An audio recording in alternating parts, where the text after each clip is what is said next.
Mereka orang-orang dari barat itu selain punya combe, mereka kerjaannya dibagi rapi, Pak. Mana yang akan menggunakan HAM, mana yang akan menyerang Islam, mana yang akan menyerang pemerintah, itu masing-masing rapi, dan itu saling dipakai. Mana nanti kalau ada kesalahan orang Islam,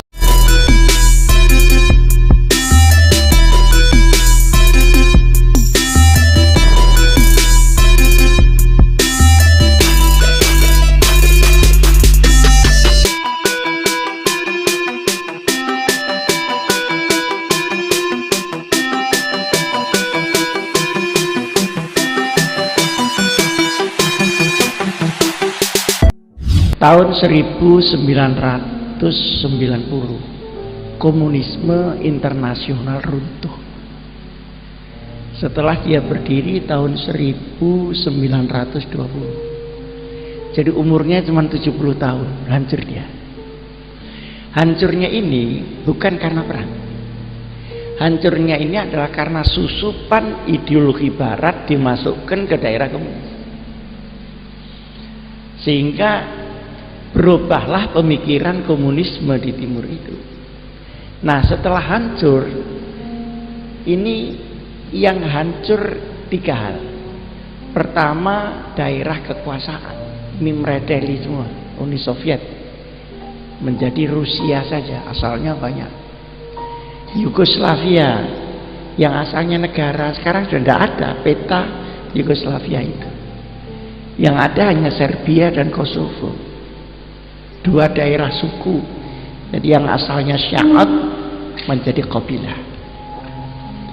Nah, di Rusia itu yang mengerjakan teori penyusupan itu namanya Gorbachev.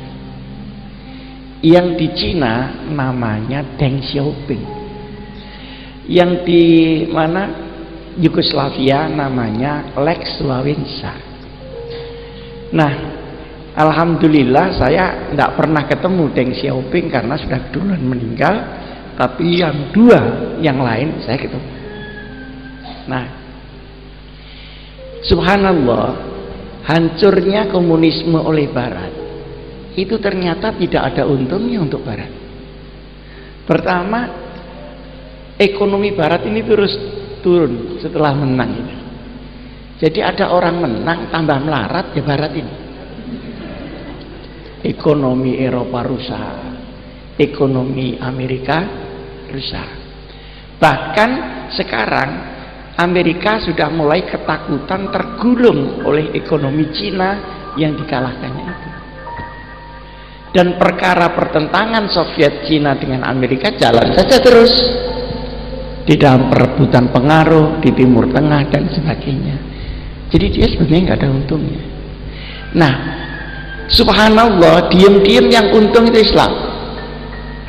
Karena dengan runtuhnya komunisme itu ada dua pilar yang ikut runtuh. Pertama, ateisme. Yang kedua, pluralisme. Ateisme itu adalah orang komunis tidak boleh percaya dengan Tuhan. Bukan tidak hanya tidak percaya, tidak boleh percaya. Dan itu menurut undang-undang. Yang kedua, tidak boleh punya harta sendiri, semua milik negara. Jadi sudah tidak ada hirasatul mal dan sebagainya, karena mal itu dia secukupnya dia makan kepada negara. Jadi dua hal ini sebetulnya selain bertentangan dengan syariat, juga bertentangan dengan kodrat, dengan sunnatullah. Jadi sudah bertentangan dengan kemauan Tuhan yang sebenarnya tidak bisa ditentang. Jadi sekarang ekonomi itu bebas di Cina. Nah, dulu orang Cina kalau punya hasil 10.000 dia makan cuma 7.000. Ini biasanya orang Cina. Kalau kita hasilnya 10.000 makannya 35.000. Nah, yang 25.000 dari mana? Wallahu a'lam bishawab, dihitung min haitsula ya tas. Tapi kan orang Cina, maka ketika hak mereka di negara itu dikembalikan, mereka langsung makmur.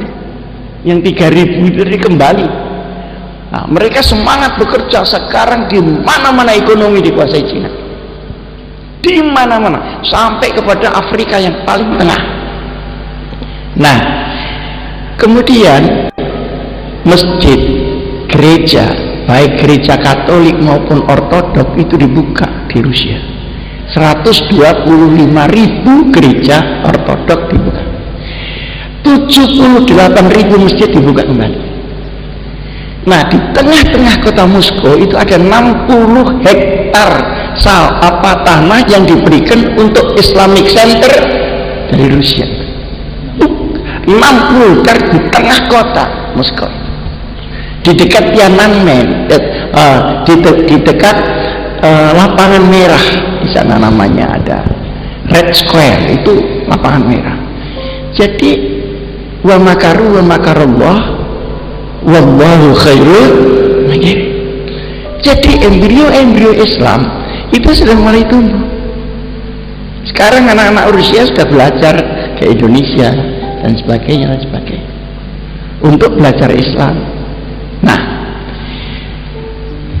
anehnya setelah tahun 90 mengalahkan komunis timur, orang barat ini mengalihkan perhatian untuk mengalahkan dunia Islam yang di Timur Tengah. Nah, caranya pada tahun 96-97 ada sebuah buku yang dikarang oleh Samuel Huntington. Itu namanya Clash of Civilization, judulnya itu. Artinya pertentangan budaya antara barat dan timur. Yang di situ digambarkan seakan-akan buku ini memberitahu bahwa nanti ada clash fisik dengan adanya clash budaya.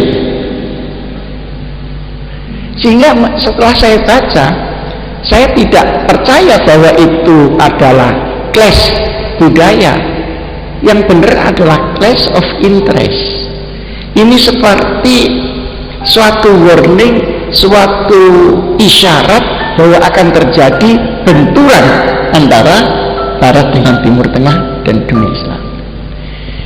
Kalau istilah Jawa Timur nggak lido, 2 tahun kemudian ada peristiwa 11 September.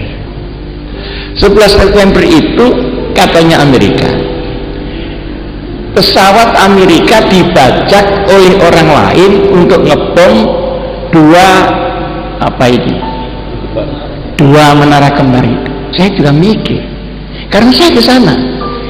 9 September terjadi itu, saya tanggal 7 Februari tahun 2002, peristiwanya itu 2001. Saya ke sana melihat kenyataannya. Nah, berita yang saya terima dari kaum muslimin yang ada di Amerika, itu pesawat Pak nggak ada orangnya.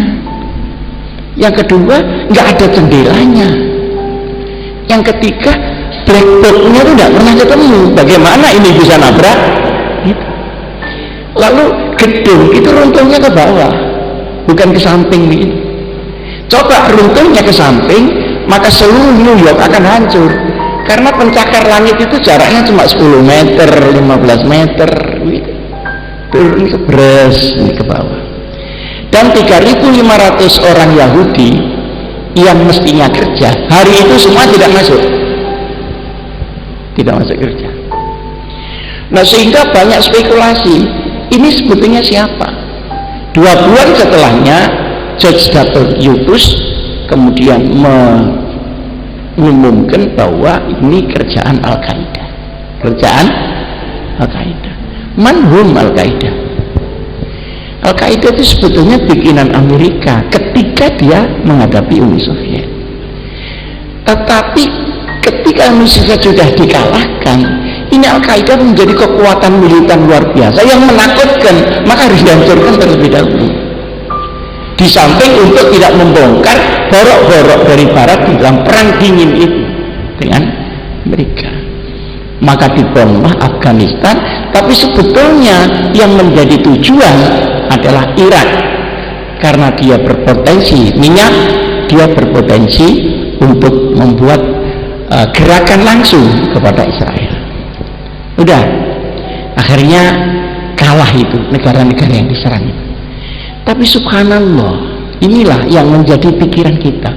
Serangan-serangan itu juga pangkalannya di negara Arab.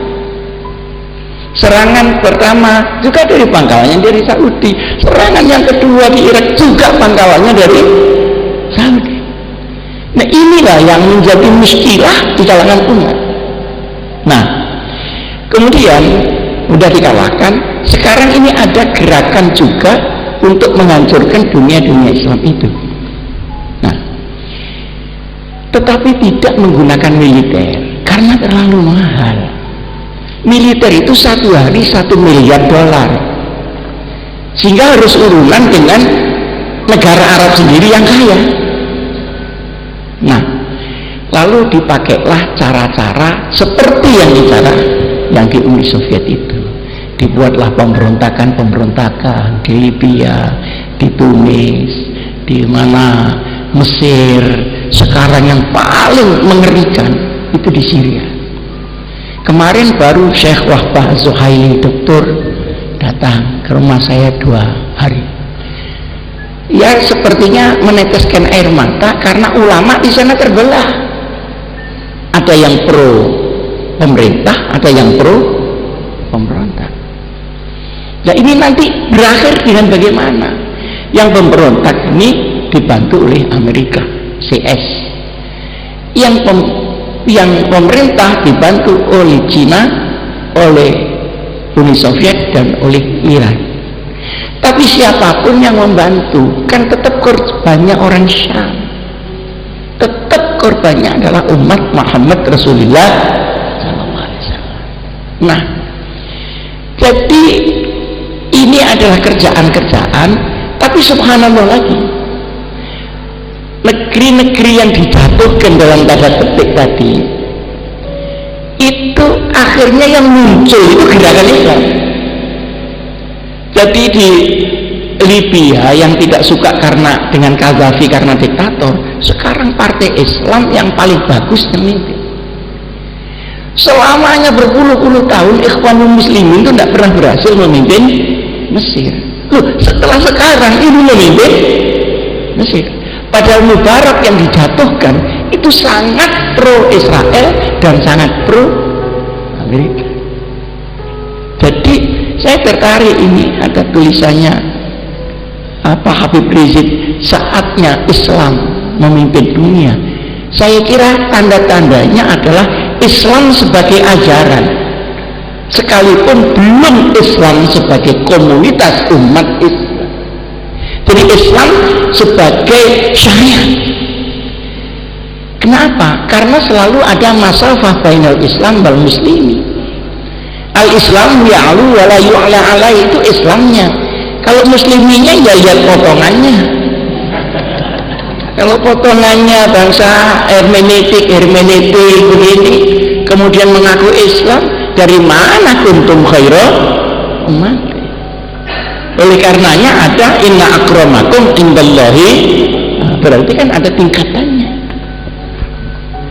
Ada yang 24 karat, 20 karat, 10, ada yang sekarat aja. Ya modalnya cuma la ilaha illallah, setelah itu la haula wala quwata, di situ sudah nggak ada terusnya lagi. Nah, penghuni ini sekarang saya ingin tanya, saya ajak para musyarikin itu untuk berpikir. Kalau negara Islam yang di Timur Tengah, jumlah orang Islamnya itu sama dengan jumlah orang Islam di Indonesia. Jadi orang Islam di dunia cuma Indonesia dan Timur Tengah, sudah. Nah, sekarang mulai tumbuh di daerah-daerah kering itu tadi, daerah Kazakhstan, daerah Uzbekistan, mulai juga di Peking sendiri, di Guangzhou dan sebagainya. Mulai di Polandia itu dulu ada keputusan parlemen yang menyatakan Tuhan tidak ada. Sekarang sidang lagi mengambil keputusan Tuhan ada lagi. Artinya itu ateisme itu merompak di mana-mana. Ateisme. Nah, tinggal sisa-sisa ateisme itu yang datangnya dari Eropa sama Amerika, bukan dari yang lain. Nah, ateisme itu bentuknya banyak. Ada bentuk yang tadi disebut liberal. Liberal itu kafir yang belum jadi. Gampangannya begitu. Jadi saya itu kalau ngecek sama teman-teman liberal, sampean itu kasihan. Sampean itu di Indonesia dibilang setengah kafir, tapi kalau pergi ke Amerika dianggap kurang kafirnya sampean.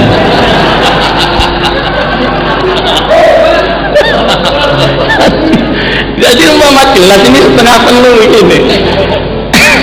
Jadi sering kan saya keluar negeri sama teman-teman yang ngecil-ngecil itu, dia kemukakan pikirannya ya diketawakan, wong sana itu sudah lebih kafir daripada yang diterangkan ini tadi. Mendingan saya menerangkan beda dengan mereka, mereka mendengar, oh ternyata ada yang beda di dunia ini. Apalagi kalau kita bisa tawasud dan yang tidak, mereka akan mikir. Nah, sekarang ekonominya rusak di barat ini, subhanallah, dan mulai mereka akan meninggalkan kapitalisme, meninggalkan itu. Tapi yang sudah kadung diimpor, diekspor keluar, ini tumbuh di mana-mana.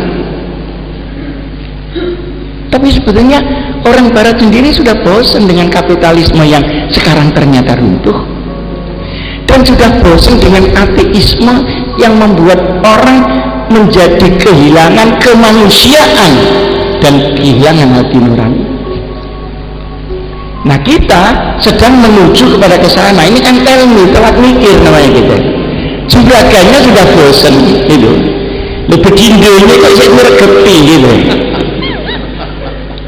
Nah, pertanyaan saya tadi, kalau negara Indonesia yang jumlahnya hampir sama dengan seluruh orang Islam di Timur Tengah, mungkin tidak menjadi sasaran daripada gerakan-gerakan yang tidak benar itu? Kira-kira mungkin apa tidak mungkin? Sangat mungkin. Nah, tetapi harus ingat bahwa mereka kalau menyerang di satu itu kan harus ada maudhu'nya, harus ada temanya. Misalnya Baksul Masail ini maudhu'iyah apa waqi'iyah, nah kan begitu. Nah, mereka kalau masuk di Libya maudhu'nya mesti kediktatoran Gaddafi. Kalau masuk misalnya di Mesir, misalnya masalah ekonomi, masalah apa, masalah. Kalau masuk di Syria mungkin masalah demokratisasi yang tidak jalan. Nah, kalau ini nanti melanda Indonesia, ternyata Indonesia itu negara-negaranya negara demokrasi. Semua boleh, termasuk maksiat juga boleh. Iya kan? Termasuk maksiat juga boleh. Nah, pasti mereka tidak menggunakan cara yang dipakai di Libya, tidak menggunakan cara yang dipakai di Timur Tengah. Pasti dia akan berselancar di atas proses demokrasi itu. Jadi misalnya orang jualan itu kalau musim panas ya jualan es, tapi kalau musim hujan ya jualan ronde Pak, jangan es. Nah, oleh karenanya demokrasi yang ada di Indonesia itu bagaimana diwarnai seperti apa yang mereka kehendaki. Nah, masuknya dari mana? Masuknya pertama, Pak Harto ini kan dianggapnya orang yang berhasil dalam tanda petik menjaga keamanan dan menjaga Pancasila, sehingga semua unsur-unsur yang kira-kira tidak cocok itu nggak bisa masuk waktu zaman Orde Baru, tidak nemen-nemen seperti sekarang. Nah, yang kedua, Pak Harto itu dianggap terlalu memegang kekuasaan yang full, semua tentara, sampai RT kan tentara, sampai orang yang takut itu mesti rumahnya ditulisi keluarga ABRI kan gitu. Semuanya sidik-sidik celuk koramil gitu. Yang tidak punya keluarga ABRI ya ditulisi tetangga ABRI gitu. Saking dia urusannya sampai masih ingat itu ya, dijebol. Nah, dijebol dengan maudhu ini terlalu kenceng jadi harus dilonggarkan. Ketika dijebol itulah masuk seluruh ide-ide at-takhribiyah pada saat amandemen Undang-Undang Dasar 45 menjadi amandemen tahun 2002, tetapi tetap dinamakan Undang-Undang Dasar 1945. Di dalam perubahan itu semua simpul-simpul yang ketat itu dibocorkan semua, misalnya di bidang ekonomi. Nah, di bidang ekonomi yang asalnya ekonomi itu dibagi rata, tapi ini lalu disentral dengan kapitalisme, maka kita makin lama akan makin miskin. Jadi di Indonesia itu bukan hanya ada kemiskinan, tapi proses pemiskinan melalui bocornya simpul di Undang-Undang Dasar. Nah, ini nanti dibuatlah undang-undang, maka aset-aset itu menjadi dijuali semua. Maka yang untung adalah pemilik modal, baik modal dalam negeri maupun modal luar negeri. Ini yang ekonomi. Kita terasa kan pekerjaan sulit begini, tapi kita tidak tahu kenapa ini begini. Kadang-kadang ada pemuda penampilan meyakinkan, tapi rokok tetap eceran. HP-nya 3, pulsanya tidak ada. Jadi gaya-gaya kok kenapa? Pekerjaan tidak ada, itu outsourcing banyak sekali, pengangguran luar biasa, dan ekonomi ini menyentral sehingga dikuasai oleh ekonomi kuat Indonesia plus ekonomi kuat asing, maka seluruh mal-mal menguasai seluruh itu. Yang kedua, politik ini diliberalkan begitu rupa sehingga pemimpin ini tidak sambung lagi dengan rakyat. Saudara, sekarang kalau Habib Rizik mengadakan begini, semua datang. Tapi kalau partai gitu ngumpulkan orang, minta uang orang-orang. Lu sanggunin tidak lah kau sih. Kenapa? Mereka rakyat itu tahu bahwa mereka bisnis. Loh, saya kok tidak dikasih. Gitu. Apalagi kalau pilkada, serangan Fajar. Nah, itu. Nah, saya mengingatkan awas serangan Fajar. Ternyata rakyatnya senang diserang Fajar itu. Loh, Pak, saya mulai kemarin tuh menunggu serangan Fajar, tapi kok nggak diserang-serang saya ini. Ya, artinya apa? Moral politik udah rusak. Jadi al-amanah was-sidq di sini sudah bongkar di dalam proses politik.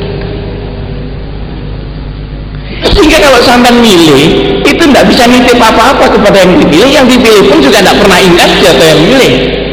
Dia berada di parlemen, dia juga tidak mewakili siapa-siapa kecuali dirinya sendiri. Maka banyak undang-undang yang dijual, harganya segini.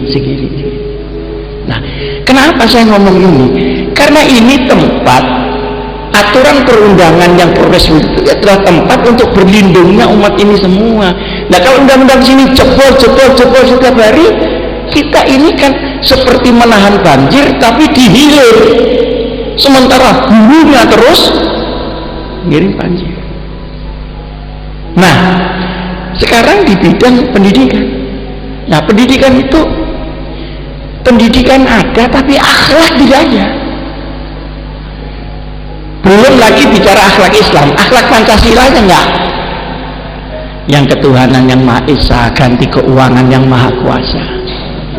Terus kemanusiaan menjadi kekejaman, persatuan menjadi disintegrasi, kerakyatan menjadi elitisme, partai politik semuanya menjadi dinasti. Mana mungkin ada keadilan sosial? Belum lagi kalau kita bicara syariat. Nah, ini semuanya harus dilihat oleh kita. Nah, sekarang di tengah-tengah kerusakan ini, maka masuklah unsur-unsur yang tadi saya sebutkan dari barat. Pertama, orang-orang barat yang ingin menguasai ekonomi Indonesia itu juga punya agen-agennya di sini. Orang-orang barat yang ingin menguasai politik Indonesia juga ada agennya. Orang-orang yang ingin menguasai cara berpikir itu juga ada agennya di sini. Orang-orang yang pelan-pelan membuat supaya Indonesia itu disintegrasi, lalu bagaimana supaya Irian Barat itu lepas, itu juga ada zombie-zombinya di sini yang mengkondisikannya. Nah, sekarang kita mendirikan Front Pembela Islam. Diam-diam tanpa dipublikasikan, organisasi Indonesia yang paling populer di seluruh dunia adalah Front Pembela Islam. Nah, kenapa? Karena sering Allahu Akbarnya itu. Jadi saya kalau di Amerika yang dipersoalkan itu meskipun FPI kok begitu, kok begini begitu. Saya di Eropa itu bagaimana sesungguhnya FPI itu anu gitu, diceketing di GKI itu yang diomongkan. Lalu saya ke Australia, FPI lagi, itu bagaimana FPI? Kok dibiarkan saja begitu sama negara ini. Ya saya jawabi saja begitu. Dia tidak tahu kalau saya termasuk wa ala alihi wa sahbihi.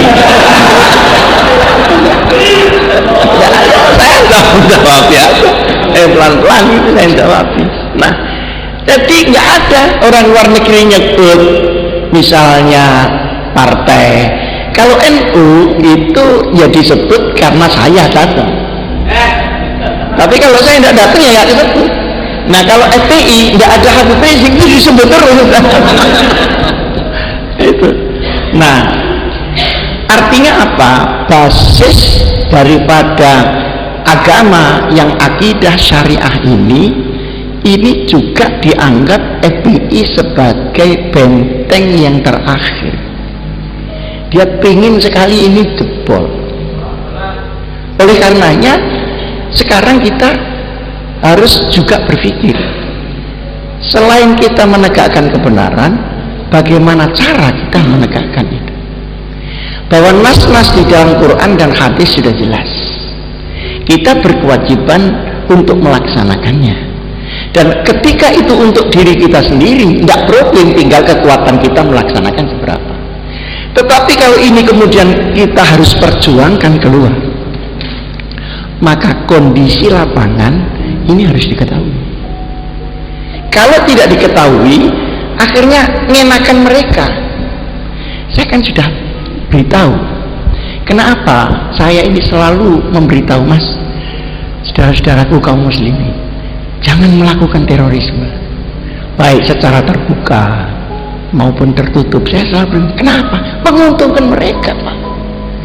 Kalau tidak ada teror, mereka bikin itu supaya kegelisahan di antara umat Islam itu terjadi.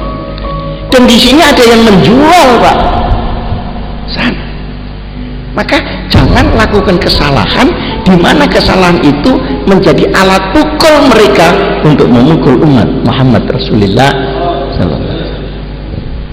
Begitu. Saya waktu ke Sampang, kita nggak suka sama Syiah, sudah terang lah kenapa. Memang Syiah seperti itu. Mungkin orang-orang ahli sunnah yang cocok cuma mut'ahnya saja. Sekalipun tidak cocok, diem-diem juga ada peminat-peminat.